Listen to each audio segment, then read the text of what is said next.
से देखनी कर सुन रूपावा तहिया से भइल बा लभ चुपा चुपावा। अरे यारवा जहिया से देखनी कर सुन रूपावा तहिए से भइल बा लभ चुपा चुपावा। हंसी हंसी करस बात में जाकवाली उ तो हंसी हंसी करस बात में जाकवाली। दिलवाले गइल ललकी फराकवाली। दिलवाले गइल ललकी फराकवाली। दिलवाले गइल ललकी फराकवाली।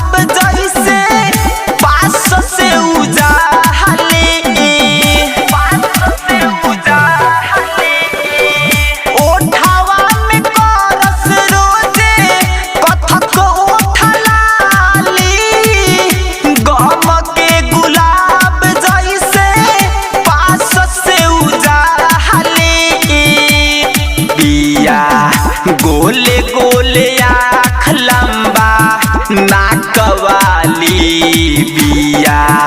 गोले गोले आँख लंबा नाकवाली। दिलवाले गइल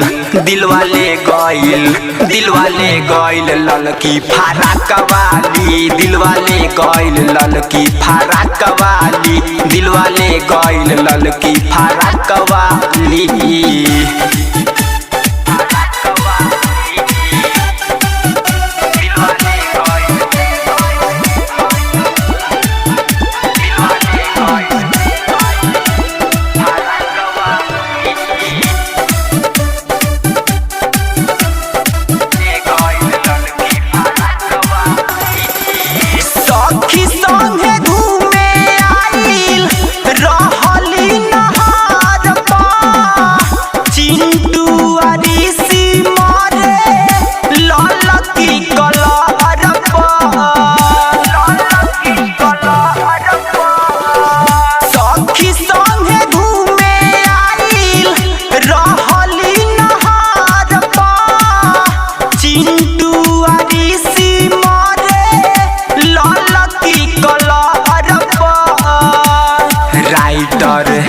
गणेश विकास पिया धाकवाली।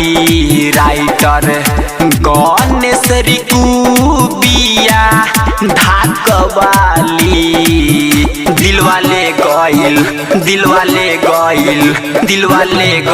ललकी फराकवाली। दिलवाले गइल ललकी फराकवाली। दिलवाले गइल ललकी फराकवाली। जहिया से देखनी कर सुन रूपावा तहिया से भइल बा लभ चुपा चुपावा। हंसी हंसी करस बात में जाकवाली उ तो हंसी हंसी करस बात में जाकवाली। दिलवाले गइल ललकी फराकवाली। दिलवाले गइल ललकी फराकवाली।